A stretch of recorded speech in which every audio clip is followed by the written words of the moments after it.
I wouldn't move in with a man until I get engaged. Now, I know you like engaged. Why don't you just wait till you marry?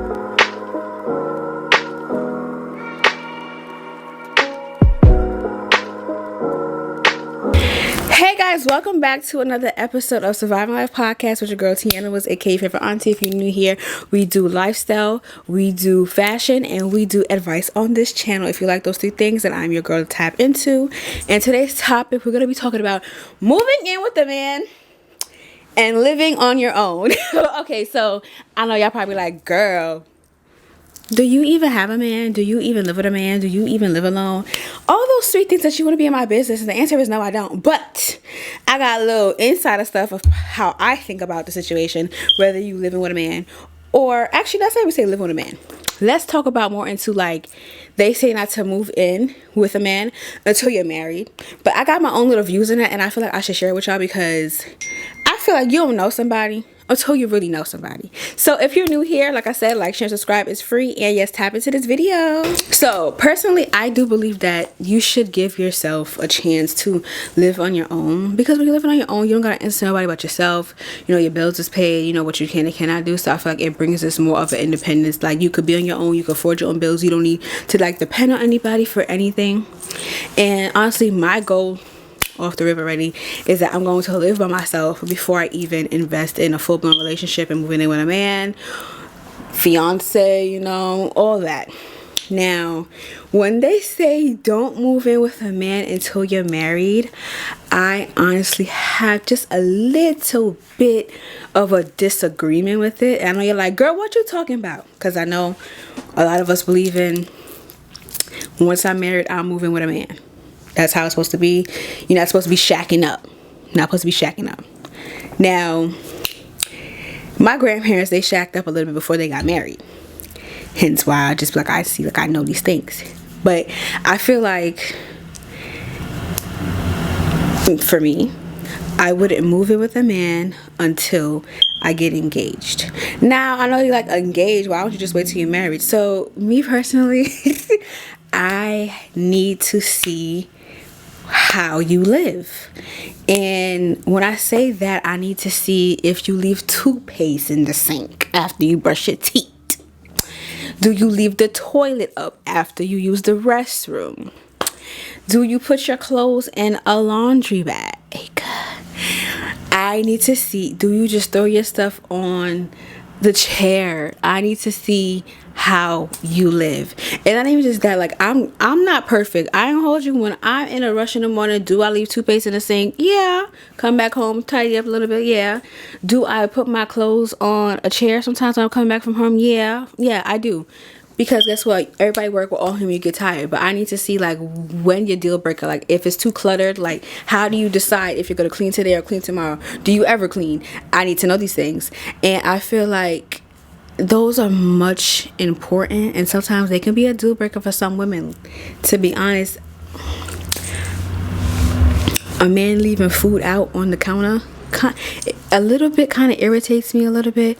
The dishes in the sink, you was home, you couldn't wash them a little bit. You know, it's just like, everybody's different. But I just need to see how you live. Like, do you get up and say, all right, I need to clean, I need to do this? Like, in the morning time, are you getting up at 7 in the morning, or do you lay in your bed until 10 o'clock? I need to see all of those things. I have to see what I'm fully getting myself into, because it's ones who just go by someone's house every night and spend time with them. But once you're really in with them and there's an engagement, marriage, and then you married them, and you decide to move in and you're seeing everything, you're just like, this is how he lives. Now I gotta think this over. But wait, you're already married, so how you gonna think it over?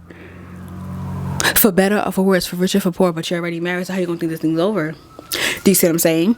I feel like it's very important that you start to know every aspect. Now, trust me, you're not really gonna know nobody until you really know them. And that's 100% true, because you have to get to know everybody. You have to get to know your lover within every season that they are in, which is winter, spring, summer, fall. Lose a job, are they gonna still love you the same? Parents sick, are they gonna still love you the same?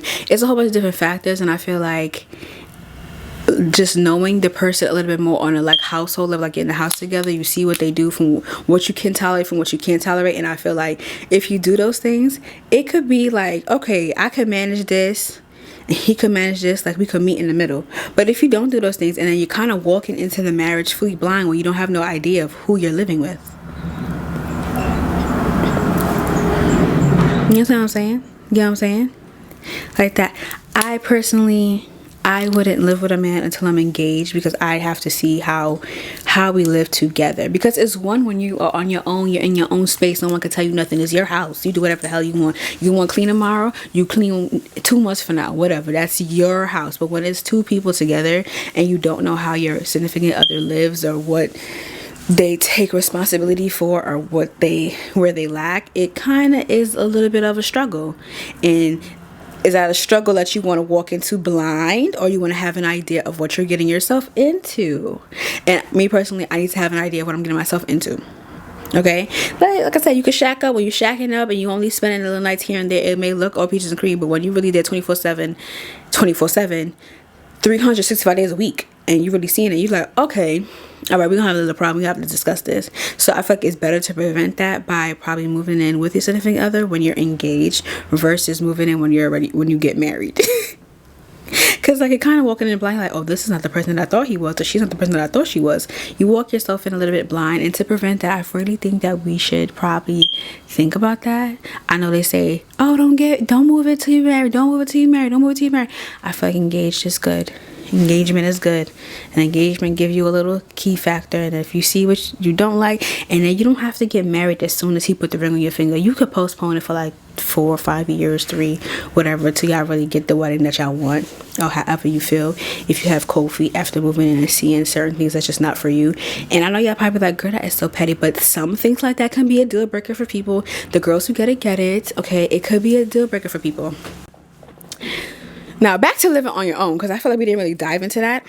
Living on your own is like a new form of independence. And personally, I was almost there, girl. I was almost there. I ended up getting an apartment in New York City, apartment lottery. That's what they call it. I forgot what they call it. New York housing, affordable housing. And I won a nice apartment. Well, actually, we're not going to say nice. It was between a studio and a 1-bedroom. But I qualified for 2 percentiles. However, the one that I would have went with, it was a 1-bedroom apartment for $700 or something. I was like, oh, I could have. But then they had a studio for like 5 something, and the studio was horrible as hell. It was a box. I'm like, who the hell wants to be? First of all, I'm claustrophobic. What? What? No, that's not gonna work for me. Then there was another, I qualified for the other one, which was a little bit more expensive. The 1-bedroom was $980 and the other one was $777.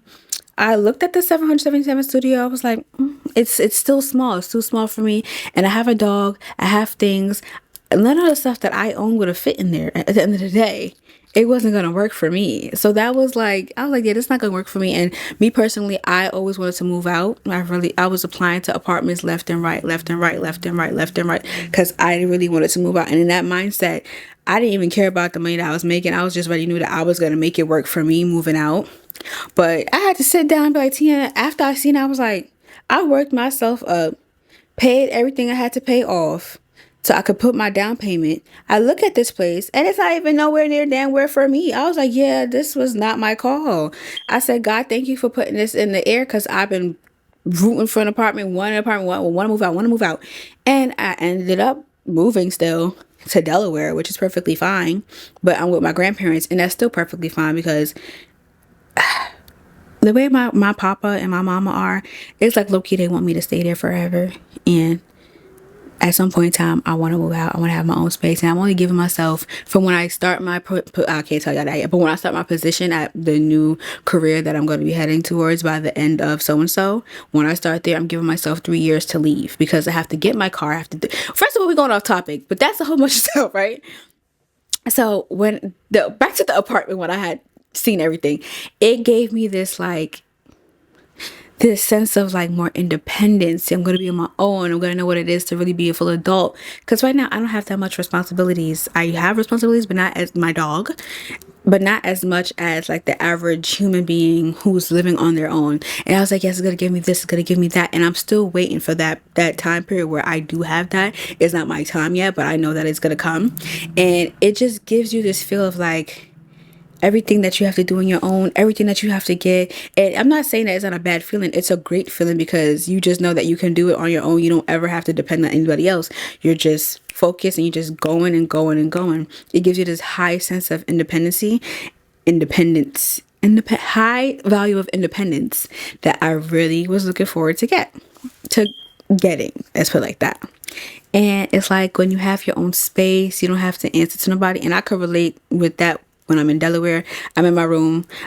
I bought everything in the room for myself. And it's just like, okay, this is my space. This is my peace. This is where I want to lay my head. When I go to Delaware, I'm at peace. Like I'm not up and down, up and down, up and down, up and down. It's like you have more structure. I could feel like I have more structure when I'm in Delaware. I get up 6 o'clock in the morning. Me and Mel go for our walk. She poops outside. It's like so much more structure when you're. I keep saying I don't want to say on your own because I'm not really on my own, but it's just so much structure when you have your own space and you have that sense of independency that you don't really have to like depend on anybody for it.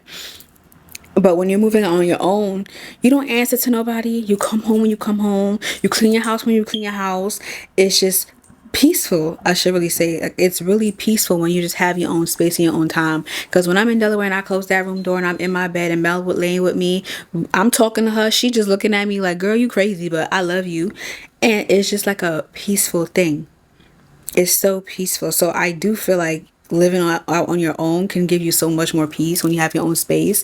Like I want to say living on your own because it gives you more space because you're on your own, but also just having a space to call your own gives you that sense of independency, or just knowing that you've bought so many things for yourself gives you that sense of independency. We should probably change this to like feeling independent, because I feel like I'm talking about the living on your own stuff, but I feel like I'm keep saying independent because it gives you that sense of independency when you have your own space, you do your own thing, you buy your own stuff. Like it's just like I got my own stuff, like I'm doing it. You have some form of independency, you know. And yeah, you don't have to worry about if you're not gonna be able to pay this bill because you know you made a plan for it. It's just a different type of vibe. And I can't wait for the day that I really get my own place or even my car. Between the two, it's either my place or a car. I'm going to feel so proud of myself. I'm already proud of myself of where I'm at right now, because if I'm not proud of where I'm at right now, I'm not going to be proud going forward. So just like everything that I think about, and I know it's coming soon. I know I'm just being patient and grinding and doing what I got to do. I just know that, oh my God, I'm talking right now. Like I'm not worried about nothing no more. I'm not worried about anything no more. I'm not worried about nothing. I just feel so great and so grateful. Look, I'm not worried about a mother flipping thing no more. Like at all. Oh my God, I feel like we went off topic, but I feel like it was actually good. I might have to like literally change this because I don't even think I really spoke about what I was supposed to speak about today. But you know, always talk about the things that's on the top of your mind, and I think that's really on top of my mind, so we talked about that today. But yeah, I just feel like everybody should have that live on your own space, or have your own space even if you can't live on your own yet. Just having your own space, and within having your own space, it don't have to be a room. It could be something that you really just love alone. Let's see what else you can consider having your own space. Maybe an office at work. You have your own space in your office at work. Maybe when you're going on trips, that gives you time to have your own space, you know? Yeah. So I feel like it's all about those things that you need to have in motion, because it keeps you at ease. It's important to have your own space, y'all. I'm not even gonna lie to you. And like I said, space don't have to be a room, like just where you just have your time for just yourself. And it's really important to do that. I'm learning that. And I'm enjoying it, actually. It's really, really beneficial. But I love you guys. See you guys in the next video. Bye.